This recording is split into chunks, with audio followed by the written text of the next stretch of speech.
Muli po, ako po si Arthur Cruto, ang kasalukuyang head ng Makati Action Center. At ako po ay pinadala ng ating Acting Mayor Kid Peña upang isumite ang initial findings naming senior citizens, particularly on the Blue Card program. Ito po ay upang makita po natin kung paano ang nangyari dun sa programa, paano ito isinagawa noong ating dating Mayor June Binay. So ulitin ko lamang po, ito po ay initial findings po lamang. At bago po ako magsimula, akin pong isusumite po sa committee pong ito ang report po, mga dokumento po to back up all of these reports.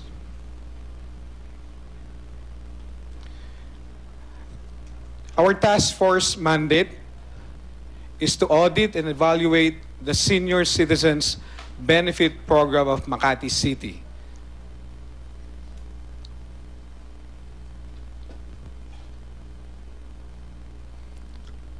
Paano po ba namin isinagawa yung aming audit? Nag-conduct po kami ng house-to-house interviews sa mga barangay para ma-validate ang listahan ng senior citizens ng Makati Social Welfare Department or MSWD. Pinagkumpara po namin ang listahan ng MSWD ng senior citizens sa voters list ng COMELEC. Amin din pong kinumpara ang listahan ng MSWD senior citizens sa mga namatay na senior citizens na amin pong nakuha sa Civil Registry ng Makati City. Ilan lamang po yan sa mga kuha ng aming actual survey on grounds nitong nakaraang mga linggo. Atin pong tutukuyin po, yung particular po yung Blue Card. Ito po yung programa ng City Government ng Makati kung saan kinikater po yung pangangailangan ng ating mga lolo at lola o mga senior citizens. Sa programa pong ito, kinakailangan po, para po kayo maging Blue Card holder, kinakailangan ikaw ay 60 years old or above, registered voter of Makati, bona fide Makati resident. Alin man po sa tatlong yan ay wala, hindi po dapat natawagin o hindi ka kwalipikado bilang Blue Card holder. Ilan lamang po ito sa mga benepisyo. Dito po makikita niyo Blue Card holder benefits. Sa gawing kaliwa po, yan po yung mga benefits na natatanggap.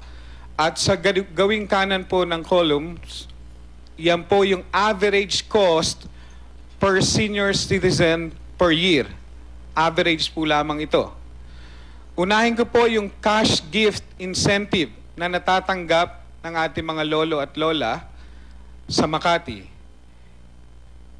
Yan po ay umaabot na 3,000 piso or 3,000. Ano lang po sumunod po ay yung ating birthday cake na yan po ay 300 on the average. Nandyan din po yung special groceries every Christmas po. Kada Disyembre po, 1,500.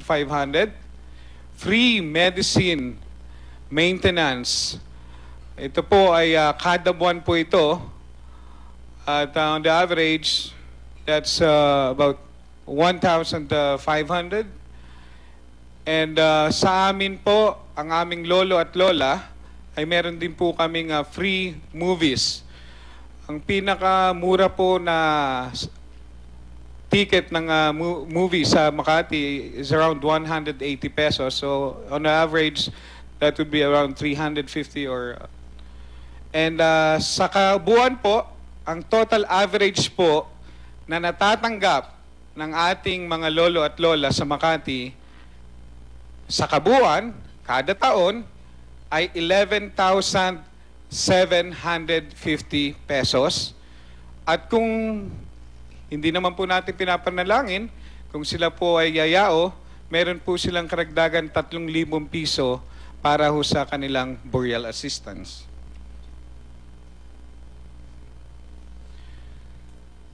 Lumipas po ang 3 linggo, natapos po namin ang 2 barangay. Ito po yung 2 pinakamaliit na barangay po lamang. And let me inform the committee na sa ngayon po, meron na po kaming 8 barangay sa District 1 na natatapos at 6 po sa District 2. Ngunit ngayong araw pong ito po yung aming tutuulan ng pansin. Ang Barangay Kasilawan sa District 1 at Barangay Pinagkaisa naman po sa District 2. Ulitin ko po, ito po yung 2 pinakamaliit na barangay sa Makati. Ngayong umaga po, ilalahad ko po sa inyo kung ano po yung highlights ng aming initial findings sa 2 pinakamaliit na barangay sa Makati. And to start off, finding number 1, 40 hanggang 52% ng senior citizen sa 2 pinakamaliit na barangay pa lamang ay hindi po namin mahanap at wala ho sa voters list ng COMELEC.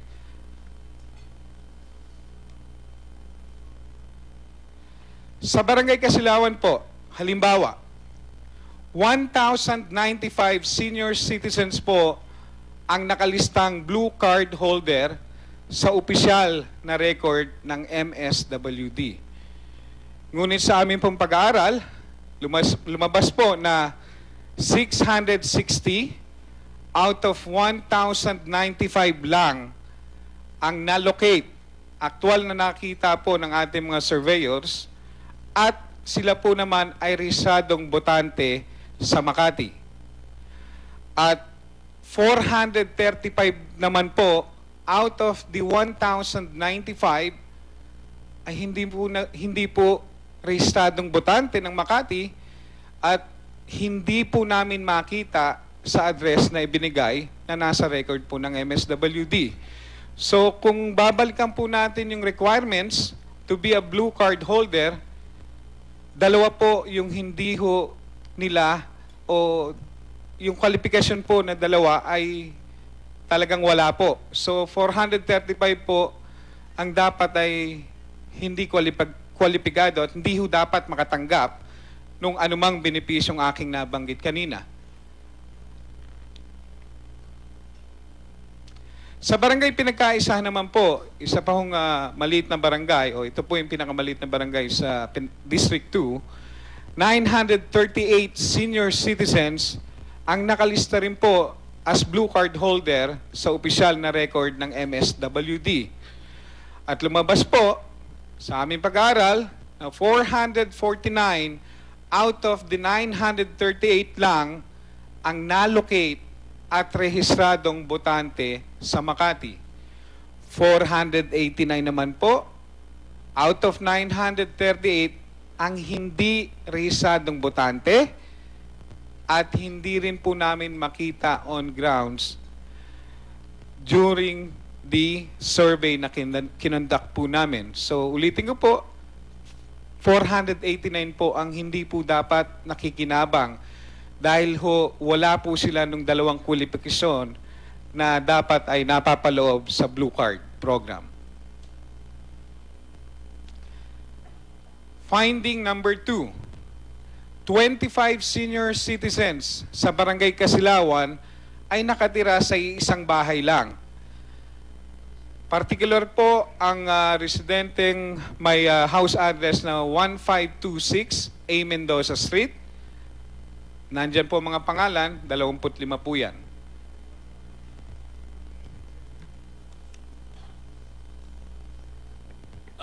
Mr. Pluto, just for the record, ano ba ito? Home for the aged itong address na ito? Hindi. Sa buong Makati po, wala po akong alam na institusyon ng Home for the Aged. Ito po ay residential po.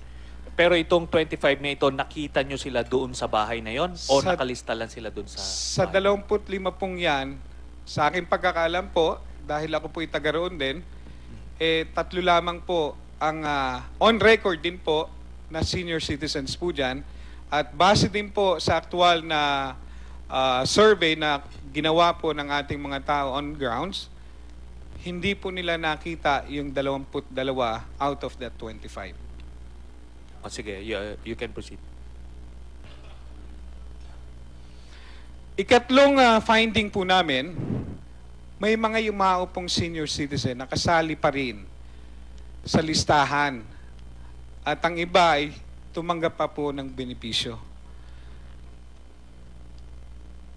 Narito rin po sa aking, nandito po, hawak ko rin po mga dokumentong magpapatunay na ilan po sa mga yumao po nating senior citizens ay nasa listahan pa rin po ng MSWD as blue card holders.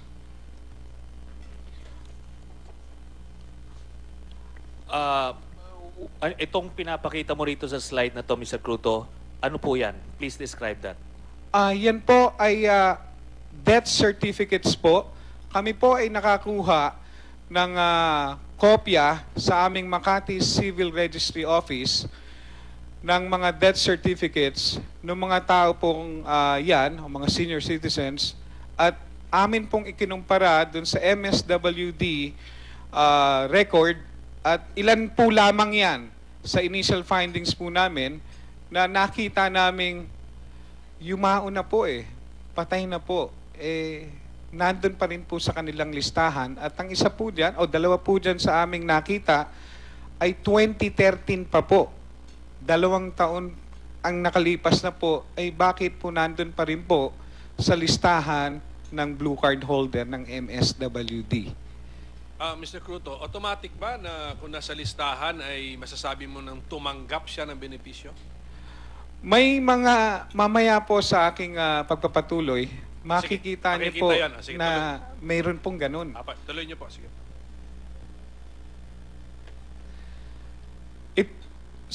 Sige po, dun po sa, iyan po. Ito po yung mga example po na hindi po tinanggalan o hindi tinanggal ang mga yumaong senior citizens sa listahan ng blue card holders. Uulitin ko po, ito lang po ay sa 2 pinakamaliit na barangay. Initial findings pa lang po ito, kaya patuloy pa ho ang ating pagsasaliksik po rito. At ito po ay again, based on official record po ng City Civil Registry Office ng Makati. Ito po yung inyong binabanggit kanina, Mr. Senator. Mga yumaong senior citizen na tumanggap ng cash gift. Makikita niyo po dyan, 2013, sila po, doon po sa una kong slide, napatunayan ko na po natin, based on City Civil Registry Office record, na sila po yumao na. Ngunit dyan po, nakalulungkot po na makita at natuklasan po namin na may pumirma po at sa pangalan po talaga niya. So, yan po yung patunay na nakalulungkot at nakagugulat po na bakit po yung mga yumao na po nating mga mahal na lolo at lola ay nagkakaroon pa ho ng ganitong o nakatatanggap pa after 2 years na sila po yumao na. Ito ho'y sa cash gift pa lamang po. Babalikan ko po yung kanina, maaring sa iba pong mga benepisyo pa, maaari pong sila ho'y nakalista pa rin po ron. At tuloy-tuloy po yung ating pag-aaral po ron at pagsasaliksik. Yan po ay payroll po yan, coming from the cash department ng Makati City Government. Dokumentado po yan. At diyan po makikita niyo ho, malinaw na malinaw paano pong nakatanggap yung aming mga na lolo at lola na yumao na po.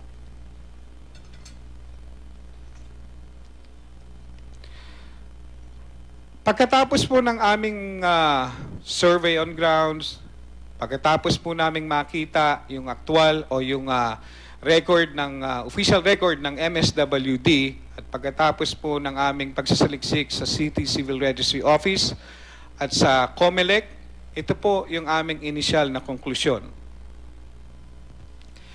Sa dalawang pinakamaliit na barangay po lamang, makikita po natin na 40 to 52% ng senior citizens ang hindi po rehistrado sa COMELEC.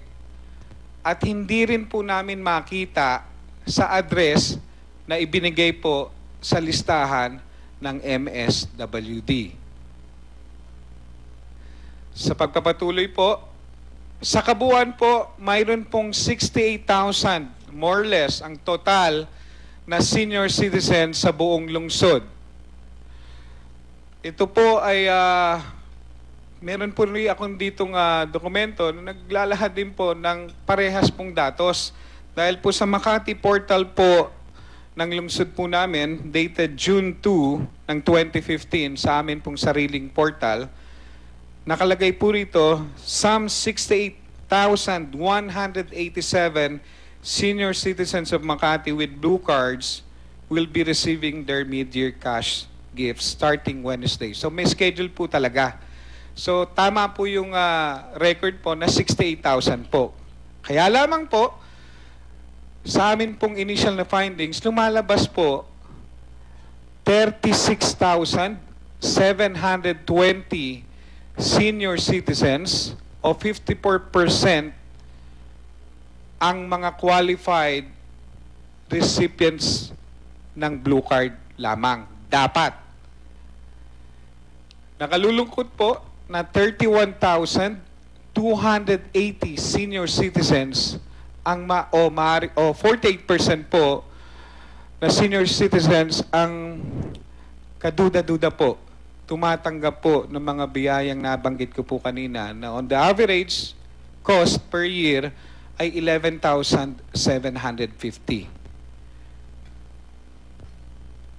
So kung atin pong susumahin yung mga figures na akin hong binanggit kanina, kung tumatanggap po ng 11,750 on the average, again, per year, ang bawat senior citizen na may kabuuang bilang na 68,000 ayon sa listahan ng MSWD, ang gastos po ng Makati City ay aabot ng 799 million pesos. At sa pagpapatuloy po, ito po yung aming initial findings pa lamang po. 68,000 po yan. Yan po yung sa MSW Blue Card as of June 30, 2015. Diyan po lumalabas estimated actual and qualified Blue Card members 36,720. Yan po yung kwalipikado. Pasok dun sa tatlong kwalifikasyon, dun ho para kayo magkaroon ng blue card. At hindi po talaga namin makita sa grounds at wala rin po sa o hindi po rehistrado sa Makati COMELEC ay 31,280. So kung atin pong imumultiply yung nawawala pong 31,880 sa listahan, dun po sa average cost per year na inilalaan po ng City Government of Makati sa isang senior citizen, that's 11,750, 367.5 million pesos po. Mga kagalang-galang na senador, ito po yung nawawala kada taon po na nakatanggap po o ito po yung nawawala po sa likod po ng programa ng Senior Citizens Blue Card Program. At nais ko pong ipabatid po sa inyo na tuloy-tuloy pa rin po ang audit at pag-aaral sa buong Makati. Ulitin ko po, 33 po or 33 po ang barangays ng Makati at 14 na po ang aming natatapos, 8 sa District 1 at 6 sa District 2. Yan po ang initial na findings po namin sa dalawang pinakamaliit pa lamang po na barangay sa Makati.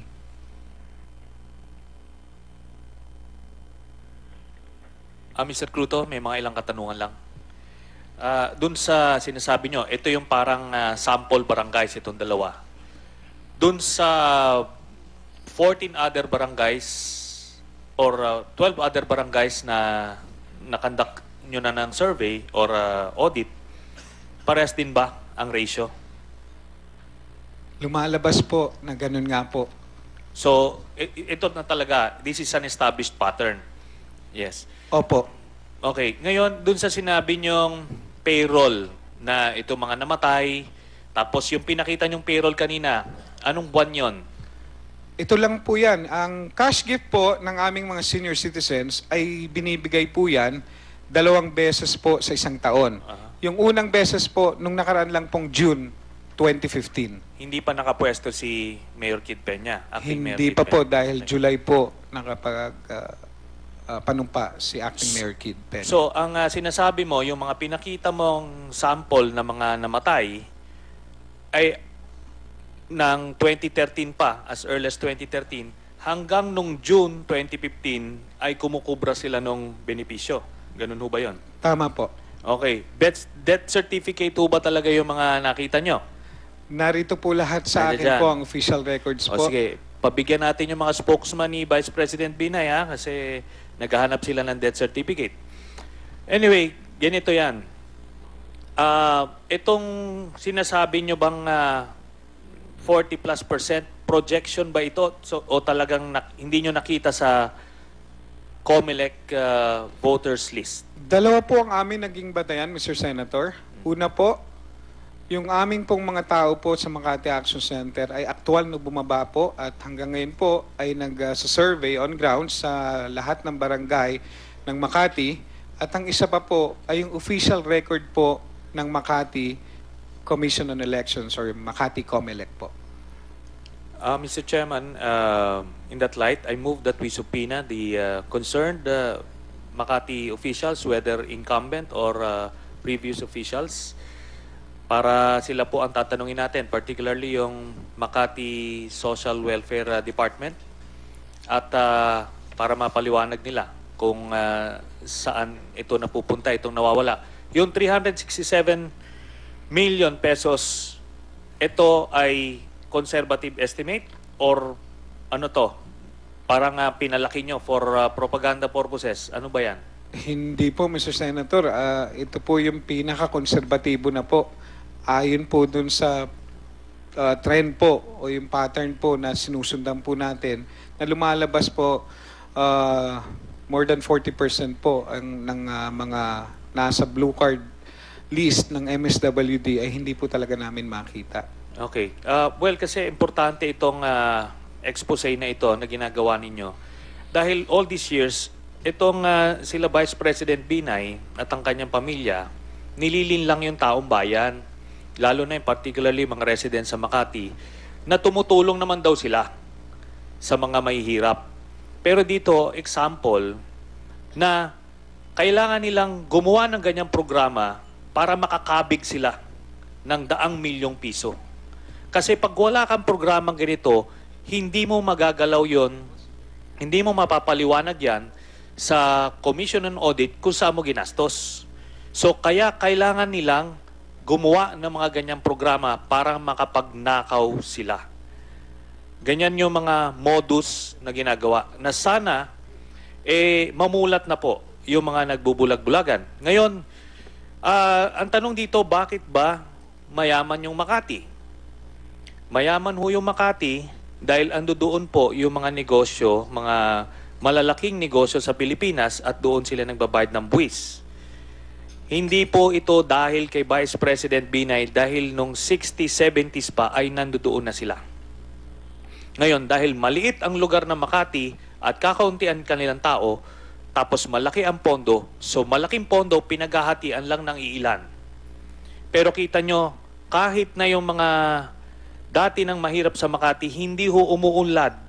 Kahit marami sanang perang pwedeng ipabigay sa kanila ng Government of Makati dahil napupunta sa bulsa ng mga Binay. Yun lang po ang makikita natin dito, Mr. Chairman. We will issue the requested subpoena once we get the specific names from Senator Trillanes and from Mr. Cruto. Okay, so... Mr. Chair, may I ask, Senator Cayetano? just a couple of points. Mr. Cruto? Yes, Your Honor. Arthur, and sa administration ni Acting Mayor Kid Peña, nagpapasalamat kami na sa lakas loob na ilabas to dahil ang isang multi-million peso scam, maging 100 million, eto kung totoo, 300 million mahigit, hindi madaling ibulgar to at maraming masasagasaan ito, no? Ako hindi naniniwala sa Ghost Month, pero lumalabas buwan-buwan Ghost Month pala sa senior citizen sa Makati sa dami ng ghost, no? Kaya nagpapasalamat din ako na ang nasa likod nyo pala ay hindi mga ghost pero yung mga tunay na senior citizens ng Makati. Welcome po sa Senado at salamat po na kayo'y naglakas loob na lumabas din po ang katotohanan. Bakit po importante na lumabas kayo? Kasi kung totoo po yung 40% nawawala, ibig sabihin yung 11,000 na dapat benepisyo nyo, dapat 15,000 yon. Kasi maraming lugar po, kokonti ang nare-receive. Kaya sabi, sayang, maganda sa Makati. Sana gayahin natin Makati. So, syempre, mga taga Makati, proud, di ba? Kasi maganda ang syudad nyo, maganda yung benepisyo. Ang hindi nyo alam, 40% sa inyo ay nawawala. No? At hindi naman to kahihiyan ng Makati dahil hindi nyo naman alam to eh.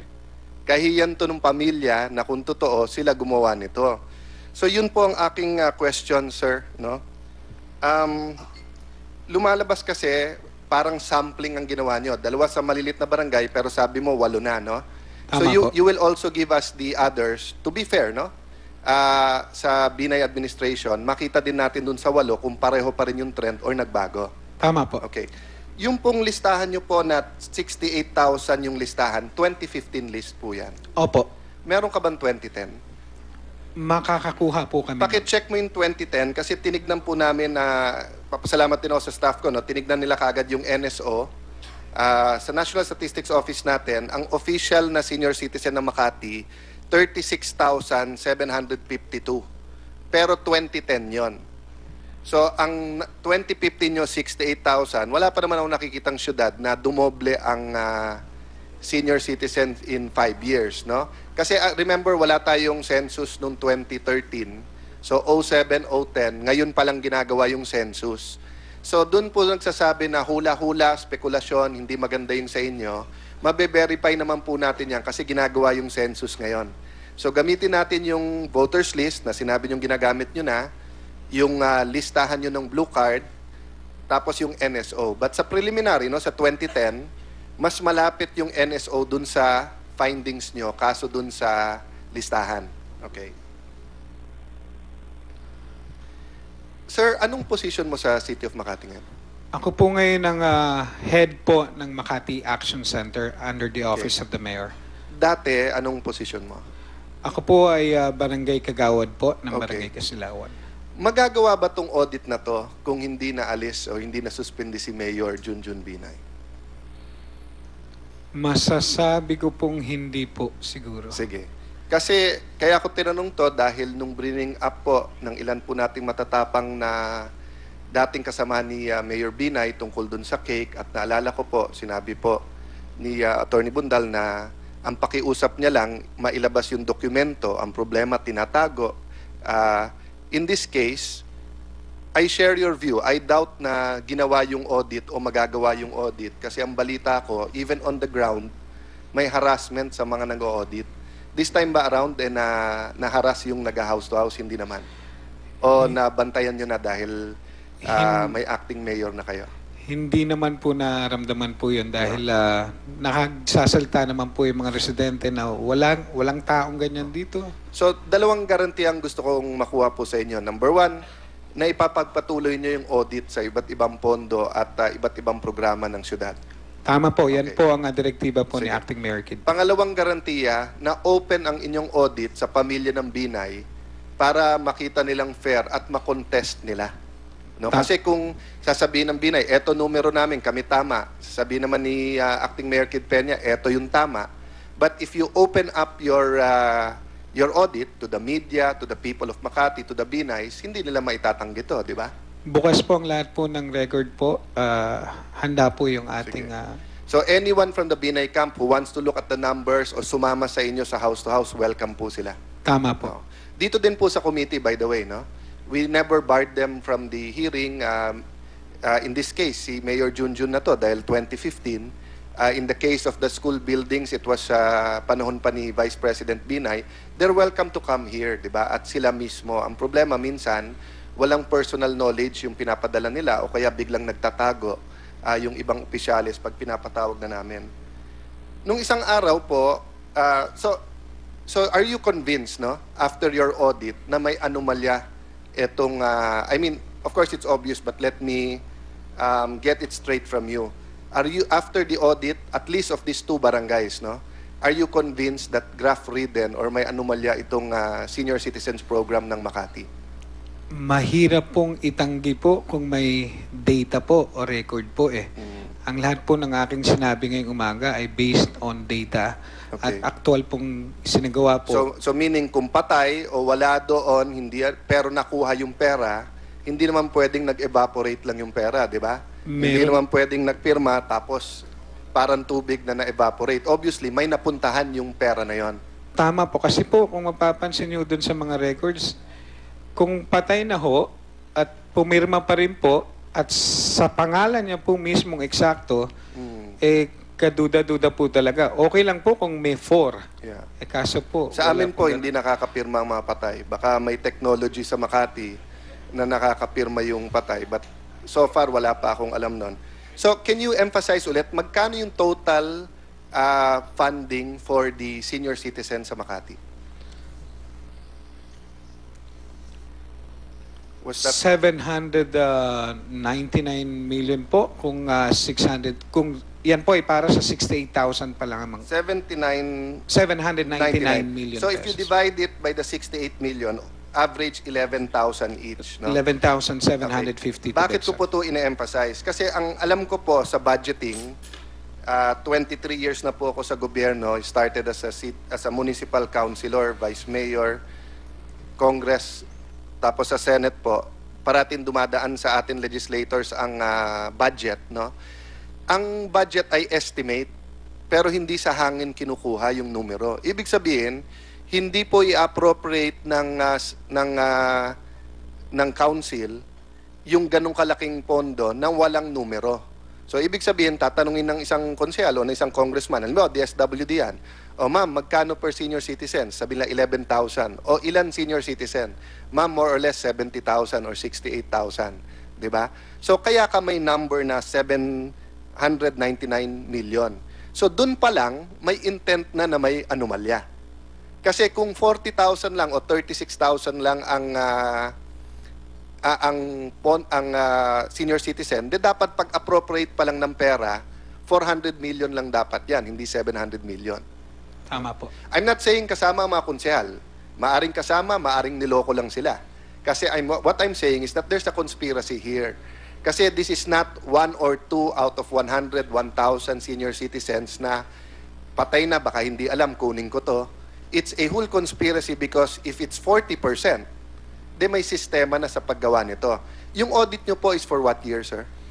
Ngayon pong taon lamang po ito. Is the record intact for 2014, 2013? Opo. So you'll also be able to check. Magagawa po natin yun. I ask that because at certain points in time, every 3 years, namimili ng leaders ang ating bansa. At napaka-importante na alam nila yung katotohanan. Eh sabi po ng ating Pangulo Jojo Binay sa Maguindanao, na kung anong ginawa niya sa Makati ay gagawin din niya sa Maguindanao at gagawin niya sa buong Pilipinas. Magkano kaya ang budget ng senior citizen sa buong Pilipinas? At siguro ayoko namang gawin niya ito sa buong Pilipinas kung ito talaga ay totoo. So that's why I'd like to give the Vice President all the opportunity to explain here or before the media.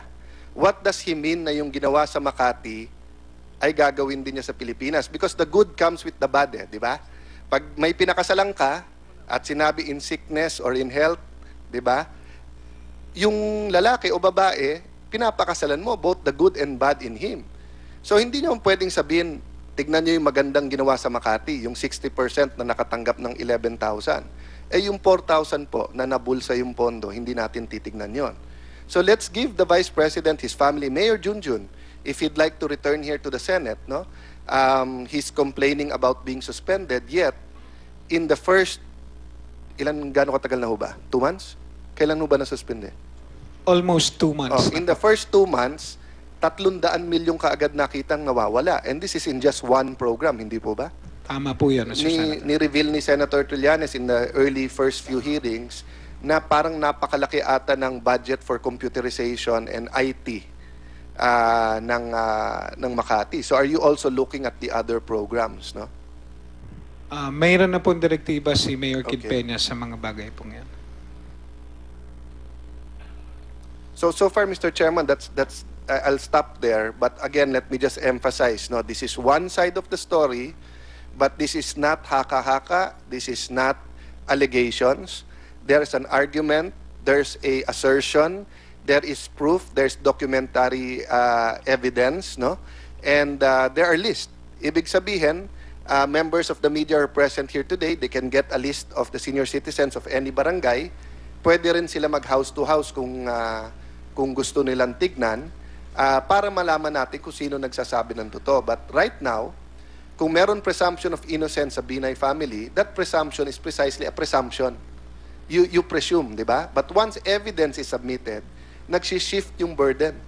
The burden for them now is to show that walang anomalya dito because the sitting mayor, through his employees and officials, have shown us that there is at least enough evidence to believe that there is an anomaly, there's anomalous transactions because yung mga patay or those who are dead are still getting the benefits, no? Sir, may I finally request na kumpletuhin nyo yan?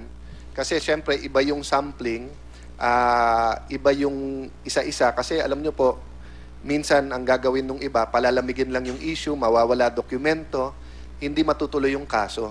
So if they're innocent, dapat ma-clear sila. Pero kung guilty, dapat hanggang korte yan, hindi lang dito sa committee. At ang hahanapin ng korte, hindi yung testimony dito, pero yung mga dokumentong pinakita nyo. So pag-ingatan nyo po yun, sir, dahil kung si Commissioner Heidi ay commissioner na ng COA, ay pinasok ang bahay at naka-receive ng death threats, ano pa kaya yung inyong mga opisyales dyan, no? So mag-ingat din po kayo, pero kung sana po pag-ingatan nyo yung ebidensyang yan. And then give us the final report. Thank you, Mr. Chair. Yes, Your Honor.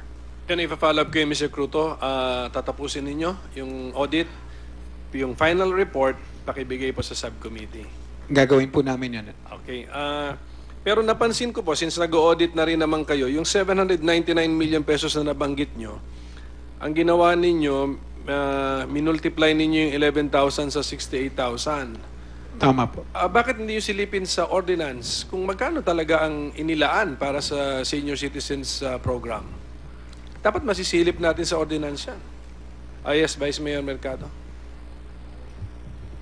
Magsasagot lang ho ako doon dahil baka ho hindi makuha ni Mr. Cruto. Kasi nag-audit na eh. May time pa naman eh. Mr. Cruto, may time, kahit hindi mo alam masagot ngayon, suggestion yun, may oras ka pa naman, tatapusin mo, di ba? Magagawa po natin yun. Pwede mong i-dig up yung mga ordinances. Yes, Your Honor. Check your per ordinance, ito total mo, kukumpara mo ngayon dun sa yung reverse technique na naka 799 ka para makuha natin yung official na inilaan ng Makati City Government. Yung suggestion ko po yun. Yes, Vice Mayor. Hindi po kasi makikita kahit saan hanapin ni Mr. Cruto o anumang ordinansang specifically nakaalat yung ganong amount. Dahil ang ginagawa pong cover-up dyan, nakalamsam po yung mga budget na yan sa Office of the Mayor. Na binigyan na agad mula sa pagkakapasa ng budget ng authority ang mayor na i-disburse yan. Nakalagay po kasi doon, nakalamsam lahat yun. Halimbawa po, naglagay doon ng 1 billion pesos, Office of the Mayor. Nakalista lang po ng line by line yung item, katulad po nung ipinakita ko rito, pero wala pong nakatapat na amount doon sa project na paggagastusan. Kaya ho, mahihilo si Mr. Cruto ng kababuklat ng ordinansa. Nakalamsam po kasi sa Office of the Mayor eh. Kaya wala hong limit kung paano gagastusin. Kasi katulad rin po ng ordinansang ipinresenta ko dito, nakalista yung 2.4 billion, nakalista sa ilalim yung project, pero hindi po naka-itemize, Mr. Senator. Pero yun pa rin, i-research ni Mr. Cruto yan at kung yan ang lumabas sa research niya, isalin niyo sa report niyo yun. That's why na hindi pala malalaman from the ordinance. So doon tayo sa cost per beneficiary times the number of beneficiaries. Pero hintayin ko po na kung yan po talaga ang magiging conclusion ng inyong pag-audit. Tama, Mr. Cruto? Tama po, Mr. Senator. Okay, tapos kasi alam mo, napakalaking, kung tama yung theory mo at sabi mo naman, nag-hold yung 46%, no? Na ghost beneficiaries. Sabi mo, nag-hold dun. Yung presentation mo sa two smallest, pero, Dalawang pinakamaliit pa lang pero po. 12 na ang na-audit ninyo at sabi mo, nag-hold yung 46% na yon. Tama po. Napakalaki po nitong 367.5 million pesos per year na hinihinala nating kinikita ng kung sino man ang kumikita rito sa proyektong ito. Per year po yan, sa ngalan ng mga senior citizens na Makati, may kumikita. Sabi ko nga kay Senator Trillanes, that is actually 1 million a day. Kung sino man yung kumikita rito, pagtulog niya ngayong gabi, kumita siya ng 1 million pesos. Pagising niya, mayroon na kagad na siyang additional 1 million pesos in the name of the senior citizens of Makati. Yan po ang nangyayari. This is a very serious allegation. Kaya pagbutihin po ninyo at pagbutihin ninyo ang inyong pag-audit kasi bibigyan po namin ng malaking weight ang inyong conclusion or findings kung tama yung methodology naman po ninyo. Okay, so importante po sa akin yung titignan ko po yung methodology po ninyo. Yes, Your Honor. Ngayon, medyo point of interest. Merong yellow card na Makati, di ba? Meron ba yun? Yellow card? Tama po. Okay, hindi. Natanong ko lang kasi color. Yellow, ang spelling ba ng yellow na yun is yellow, yung word na As yellow. in yellow po. Pero bakit yung blue, BLU? Blue card. Bakit blue? Akala ko, narinig ko na yung blue card, pero akala ko blue na the color blue. Pag paumanin niyo po, hindi ko po talaga alam kung bakit hindi ho ganun ang spelling ng as in. Walang in particular pong... Hindi code yun, ha? Okay. Ang sabi sa amin, yung BLU, blue card daw, ay Binay loves you. Ang nangyari, kung sinasabi nila ang pronunciation, Binay robs you. So, ganun siguro ang more applicable, Mr. Chairman. Okay, anyway, ang gusto kong sabihin, napakabigat po nung inyong initial conclusion na I hope na pagbutihin ang the rest of the process so that yung final conclusions ay mabigat din, kundi mabigat, mabigat ang evidence to support the final conclusion. Makakaasa po kayo at ulitin ko po, initial findings pa lang initial po yan. findings po yun. And then nag-projection tayo kasi nag-hold yung percentage. Tama sabi po, niya. Mr. Senator. That's why parang lumakas actually yung initial findings mo kasi nag-hold siya sa rest of the 12. Anyway, hintayin namin po yung final results, no? Kasi this has been legitimately raised as an issue in our investigations under PSR number 826. Yung pong cake and other benefits for the senior citizens of Makati. Makakaasa po kayo. Mr. Chairman. Senator Trillanes. Okay, Mr. Cruto, ito bang programa ng senior citizen ay pinagpapatuloy ni Mayor Kid Peña? Patuloy naman po ito. Patuloy. May nabasa ako minsan sa periodiko na nais doblehin ni Mayor Kid Peña yung benepisyo, yung cash benefit ng mga senior citizens. Yun po ang gusto talaga ni Mayor Kid Peña, madoble po. Na-implement na ho ba ito? Hindi pa po. At ang alam ko po ay sumulat na po ang ating acting Mayor Kid Peña sa City Council para po maglaan po ng appropriation at mayroon naman pong nakikitang pagkukunan po. Sa ngayon po ay mukhang hindi po ito Okay. So, ganito, no? umuusad. Ang sinasabi nyo, gusto ni acting Mayor Kid Peña na doblehin yung benepisyo ng senior citizen pero ayaw nitong City Council na mga kapartido ni Mayor Junjun Binay. Ganun ba yung sinasabi nyo? Masasabi niyo pong ganun nga po. Okay. So, kayong mga taga Makati, alam nyo na ang gagawin nyo. Tandaan nyo yung pangalan ng mga pangalan ng mga konsehal na yan para magtutuos ngayong eleksyon. Biruin nyo, may pera pala, imbis na napupunta dito sa ghost senior citizen, pwedeng doblehin yung benepisyo ng mga actual senior citizen na tinutulak ngayon sana ni Mayor Kid Peña pero ayaw nung mga konsehal ni Mayor Junjun Binay at ni Vice President Binay. Tama po yan. Para lang po sa inyong kalaman, para rin pong sa mga empleyado rin po, meron pong isinusulong ho na PEI o yung Productivity Enhancement Incentives po, na yun po ay magmula sa national government at kung meron pong appropriate po o may pagkukunan naman po sa lokal, yan po ay isinulong na rin po at binigyan na po o sumulat na po ang ating Acting Mayor Kid Peña sa City Council at nakalulungkot po na hanggang sa ngayon po ay hindi po umuusad din po na naghihintay po yung ating mga empleyado sa City Government of Makati. Oh, yan. Sana nakikinig sa atin yung mga empleyado ng Makati. Ha? Ang hadlang sa pag-asenso ng ninyo ay itong mga konsehal ng Makati na kapartido ni Mayor Junjun Binay. So sana ho itong mga ganitong klaseng tao na grabe magnakaw tapos pag para sa taong bayan, para dun sa mga pinagsisilbihan nila, ay ganyan, titipirin nila. So, babantayan natin yan, Mr. Cruto, pagka hindi sila gumalaw, mangangalampag tayo at mangangalampag dito para makuha ng mga taga-Makati yung benepisyo na nararapat sa kanila. Salamat po. Chairman, just Senator one Cayetano? point. If, Yes. Sorry, Senator Trillanes, please proceed. Okay. Ikukuhan ko lang itong sa government employees. Ito ba ay yung sa Makati City Hall employees? In-enforce nyo na ba yung ATM?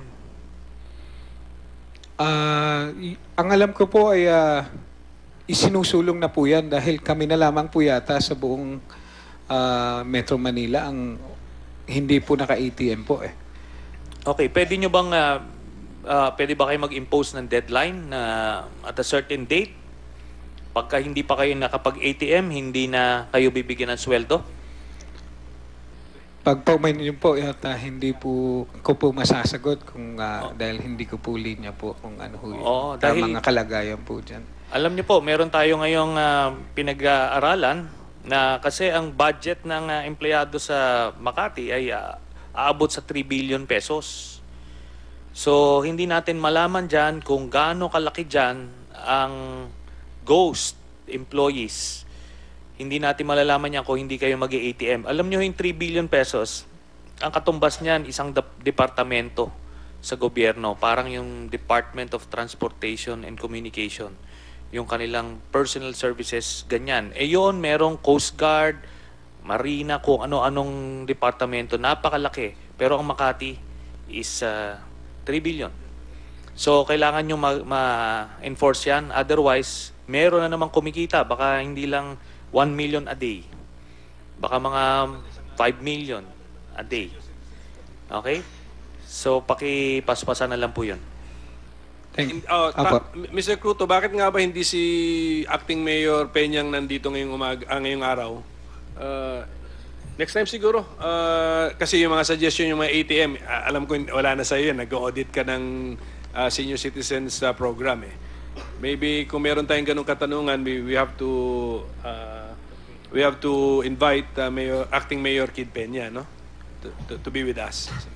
Sige, pakisabi na lang po sa kanya na may possibility na sa susunod na hearing, siya po'y imbitahan po ng subcommittee. Apo, Mr. Senator. Mr. Chair, Senator just Cayetano. a final point lang. Sir, I know you've been very sensitive sa investigasyon na to, but sa ating kultura kasi bilang mga Pilipino, yung respeto sa matatanda at saka yung pag-honor natin sa patay, no, is very important to us. So, napakarami na nating inimbestigahan. Si Senator Trillanes have been exerted extra effort na tignan yung mga buildings, kung saan galing anomalya. Kasi nakita natin yung bank accounts di ba? Nakita natin yung property, saan nanggaling ang pera. So can we just make sure no, na hindi tayo magkamali dito and then yung sa names na pinapakita. Kasi let's just be very careful na walang ma-offend because it's not about, we honor our dead, di ba? And we honor the senior citizens. I just wanted to make sure that we just have to point out na pati ba naman ang seniors natin na nakawan pa din or babawasan pa rin, no? So, and I think you can honor them by completing that investigation but being sensitive, do, kasi baka ma-misinterpret nung iba. Tama po. Tsaka, siguro bigyan ko lang ng diin, no, na mathematically, without increasing the budget for the program for the senior citizens, pwede na kaagad ma-increase ang benepisyo by 40% to 45%. Alisin lang natin yung mga sinasabi mong ghost beneficiaries. Tama? Kaya nga po sinasagawa po ito ni Acting Mayor So, Kim. yeah, yes. And then yung pagdodoble, konti na lang palang idadagdag yung actual budget para madoble. Tama po. Okay, so pag-aralan nyo pong mabuti yan. So, any more questions for Mr. Cruto? So salamat po, pero hintayin po namin yung final, final report. Makakaasa po kayo. Salamat din po. Senator Trillanes, yes. Thank you, Mr. Chairman. I will address my questions now to Mr. Cuervo. What do you have for us, Mr. Cuervo? I was asked to appraise 3 buildings, Yes. and 2 were already reported. Okay. But the 3rd building, I understand, was not yet presented in this Senate hearing. Okay. And I'm referring to the University of Makati Nursing Building. Okay. In the appraisal I submitted for market value, it came out to 567,475,470 as of the 4th quarter of 2007. Now, on a per square meter with a floor area, total floor area of 27,349 square meters, the average price per square meter should be about 20,735.50 pesos per square. Now, this is a 12-story building with a roof deck and mezzanine. This appraisal was based from the as-built plans that were submitted. So it is actually on the high side if we, since we have not verified if what is in the as-built plan actually exists, no?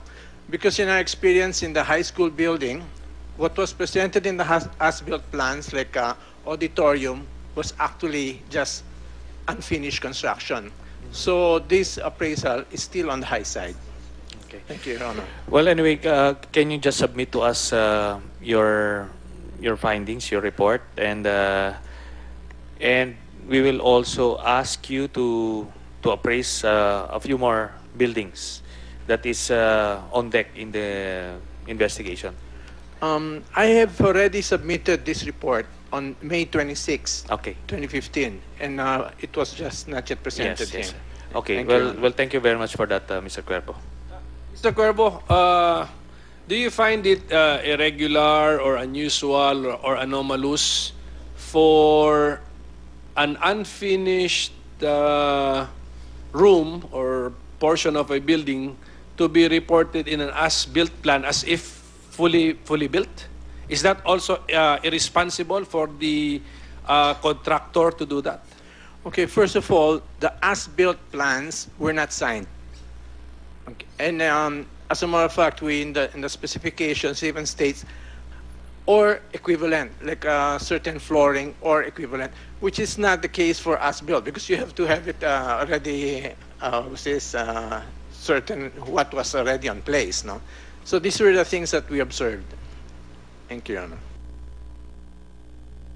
Yeah, yun na, ang as-built, para maintindihan natin lahat, is kung ano yung ginawa na. Past tense na po yun, nagawa na. So hindi mo nga pwedeng masabihin na yung nailinagay mo dun is either itong material nito or its equivalent. Kasi dapat alam mo kung ano yung linagay mo. Tama po ba yun, Mr. Cuervo? Yes, that's right. However, the plans were not signed. There's no signature on the as-built plan. So, Isa pang irregularity yun, na walang signature. That's right. We cannot pin the blame on the person who signed because there is no signature. Apa, sige po. Senator Mr. Cayetano. Chair, observation lang po. Sa Makati, yung mga patay nakakapirma, pero yung mabuhay na architect at gumawa ng mga infrastructure, hindi nakakapirma. May I just ask one question dito, Mukhang mga bata kasi yung mga witnesses at ano natin, but meron ho bang senior citizen na po dito sa grupo? Vice Mayor Mercado, Mr. Ching, senior citizen na po kayo? Rehistrado ho ba kayo sa Makati? Resident po kayo ng Makati? Nakakatanggap ba kayo ng benefits? Sa mic po. Sa mic po. Hindi po. Yung last claim, yung benefit ko no 1,000 dahil meron po akong I'm very sickly, hindi ako makalakad. Nagbigay ako ng inutusan yung kapatid ko na kunin mo yung pera ko sa barangay, sayang din 1,000. Pinapupunta po ako doon sa barangay. Parang pupunta, hindi nga ako makalakad. Sabi ko, hindi na bale. Hindi ko na... 2 years na po ako hindi tumatanggap. 1 or 2 years. Ewan ko po kung... Kaya ko lang naman po natanong, Mr. Cruto, baka pwede mo i-check, like in their case, may pumirma ba at may kumuha for them or blanco? Just to check. I mean, I'm sure, Vice, hindi mo inahabol yung benefit na yun. Pero tignan natin kung meron na nakapirma para sa inyo o hindi. No? Isa pa po, pagpunta ko doon, pinapunta ko yung kapatid ko, wala, 1 day lang daw yung distribution sa barangay, kunin na daw sa City Hall. Mas lalo hindi ako makapunta sa City Hall dahil malayo ho, dahil hindi nga ako makalakad. Yun po, hindi ko nakuha yung... Well, anyway, we'll get to the bottom of it. Opo. Masaya lang naman po siguro yung inyong grupo na isa lang naman ang hiningi nyo sa umpisa ho, di ba? Transparency. Opo, yun na lang. lumabas lang yung totoo. So Opo. let's see ho yung inyong investigasyon. Yes, Your Honor. Okay, so there are no more questions for Mr. Cruto. So maraming salamat po. Nandito daw po si Mang Domingo Doming Arcilla, yung dati po nating naging resource person. Please join us, sir. Meron ba kayong gustong ibahagi sa subcommittee po? Halika, sir. Halika. Ito po, kayo po ay isang dating taga Makati na ngayon ay residente na ng Makati Homeville na nandun sa Kalawan, Laguna?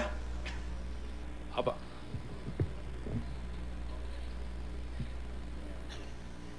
Meron pa ba kayong gusto sabihin sa subcommittee na ito?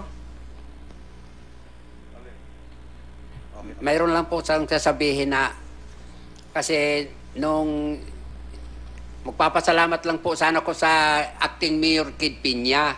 Kasi nung 1 linggo po, parang naubasan na ang aming paghihirap doon sa Kalawan, yung relocation doon sa amin. Kasi nagpunta siya roon at naggawa ng kaunting tulong doon sa amin para nasihan yung mga tao doon na naghihirap na sobra sa kamay ng mga binay. Ngayon, amin lang sanang kapapasalamat ako kay acting Kid Piña dahil pumunta na siya, nangako na ibibigay na sa amin. Ginagawa na po yung titulo at yung tubig po at sabi niya sa sunod na linggo may tubig na kayo dyan. Pati po yung mga sala sa lugar na kinabitan ng kuryente, kahit illegal man, gagawin niya ng maging maayos po yung pangako niya po sa amin.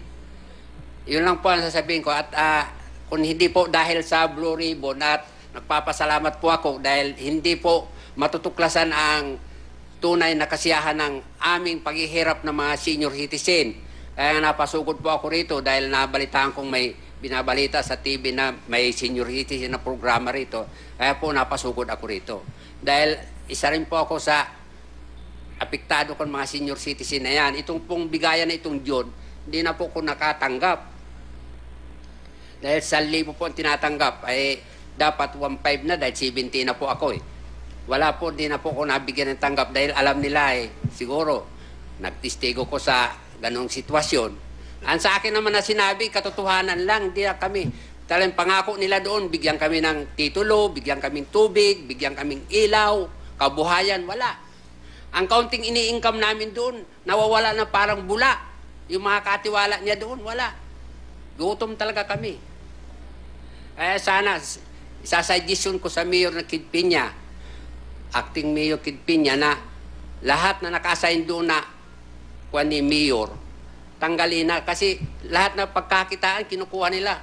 Pahirapan kami, nalalaman ko mga kasama kong senior citizen, patay na sa loob ng bahay, wala, sa gutom. Gutom po talaga, katotohanan niya, ito pong kuwanan ng Panginoon Diyos. Gutom, ginutom talaga kami, papatayin kami. Yun lang po, kaya nagpapasalamat po ako sa grupo ng Blue Ribbon dahil kung hindi dahil sa inyo, hindi matutuklasan ang lahat ng katiwalaan ng mga binay. Yun lang po. Salamat din po sa inyong mga nabahagi sa amin ngayong araw. Si Mr. Cruto nagsulat sa papel. So, ibig sabihin, i-check niya siguro kung qualified sila sa per regulations. Qualified ba sila yung mga nasa home bill? Basta po senior citizen po, wala naman pong pinipili. Basta So, 3 pong kwalifikasyon ng nakapalupot na Kaya pasok pa rin, considered bona fide residents Opo. even if nasa Laguna na sila. Hindi ko lamang po alam kung paano yung So alam ko nga, pinaka-regulation po. sinulat mo yung pangalan niya to check. Check Kasi ko kung po. qualified siya, you Tama po. make sure na makuha Yun niya nga yung po ang benepisyo ginawa niya. ko po. Oh, Tama po. Nakita ko nga nagsulat ka sa papel. Opo, so Mr. Arcilla, titignan na po para ma-actionan na po yung inyong daing. And then, ibalita nyo rin sa amin, Mr. Arcilla, in the future, kung natupad ba yung pangako. Okay? Kasi bigyan natin ng panahon. Bigyan natin ng panahon kasi kararating lang naman eh. Opo. Kabibitaw lang naman ng pangako sa inyo. So sa future po, feel free to mag-report din po sa amin kung talaga bang nabigay sa inyo yung pinangako. Mr. Chair, bago umulis si Mr. Arcilla. Mr. Cruto, may any knowledge ka ba about yung sinabi ho niya na yung titulo? So may problema pa ba o makukuha na nila yung kanya-kanyang titulo? Kasama po ako doon sa Kalawan last August 14. Okay. Webes po yata iyon. Kung saan ang pinulong po kami, before that, pinulong po kami ni Acting Mayor Kid Peña para po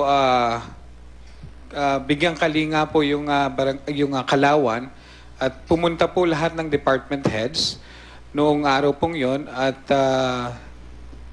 kung ano po yung serbisyong maibibigay po doon sa mga taga-Kalawan, almost 1,000 po yung nandoon po nung araw na yon ay hinarap po ni Mayor Kid Peña. Patungkol naman po doon sa titulo na pinapangarap po ng ating mga taga-Kalawan na dating na nakatira po sa Makati. Kasalukuyan pong nagbigay na po ng direktiba sa Acting Mayor Kid Peña patungkol ho dyan. Kailangan po lamang dumaan sa proseso. Meron po kasi Makati Housing Board na kailangang magsumite ng rekomendasyon at ang alam ko po ay kailangan po ng City Council Resolution para po ma-authorize po ang ating Acting Mayor Kid Peña to sign on behalf of the City Government of Makati for the deed of donation. Yung deed of donation po, yun pong isang instrumento para po naman mailipat na po sa pangalan po ng mga nandoon po. Kaya namin na itanong dahil we are aware of the formalities, mahirap naman na pauwiin si Mr. Arcilla na parang buong buo pag-asa niya na eto, hawak na niya, then magkakaroon ng busisi o problema, no? So, ang majority po ng nasa City Council ay kalyado ni Mayor Junjun Binay, hindi po ba? Tama po. But I would assume they would have the interest of the residents over the interest of the Binays. Yun ang assumption ko, di ba? Na loyalty nila sa Binay ends when their loyalty to the Makati residents begin, no? I assume, no? At yung relocation ay nakatulong sa siyudad ng Makati kasi pumayag sila voluntarily lumalis. So, sa ngayon ba may nag-file na resolution? May nag-author na ba? O wala pa? Or hinihintay pa yung housing board? Wala pa po sa ngayon eh. Pero pwede nang may mag-file. Pwede na po dahil nagpulong na po ang Makati Housing Board patungkol po rito.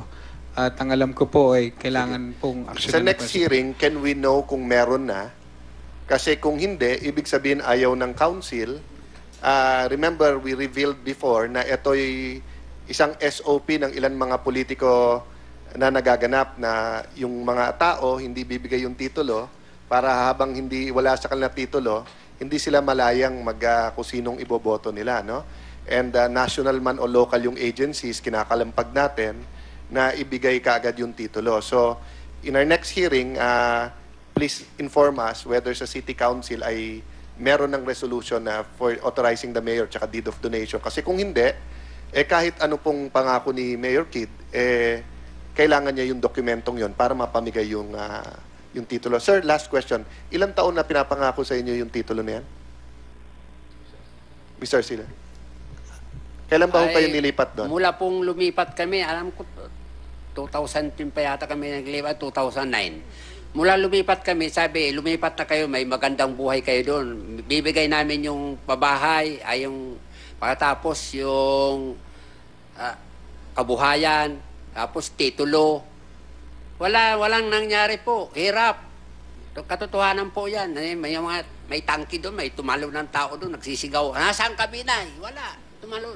Yung nagbabaliw-baliwan, nagsunog ng 2 bahay. Nasaan ka, Binay? Wala. May aksyon ba silang ginagawa? Wala. Sige. Anyway, wag muna ho si Binay, hanapin natin yung titulo na lang ho muna, ha? Titulo. So, whether nandito po kayo o wala, next hearing, ay ifa-follow up po namin sa administrasyon Salamat po. ni Maraming Kit. salamat. Tapos, based po doon, i-report po namin ulit sa inyo, ha? Sige po, Chair.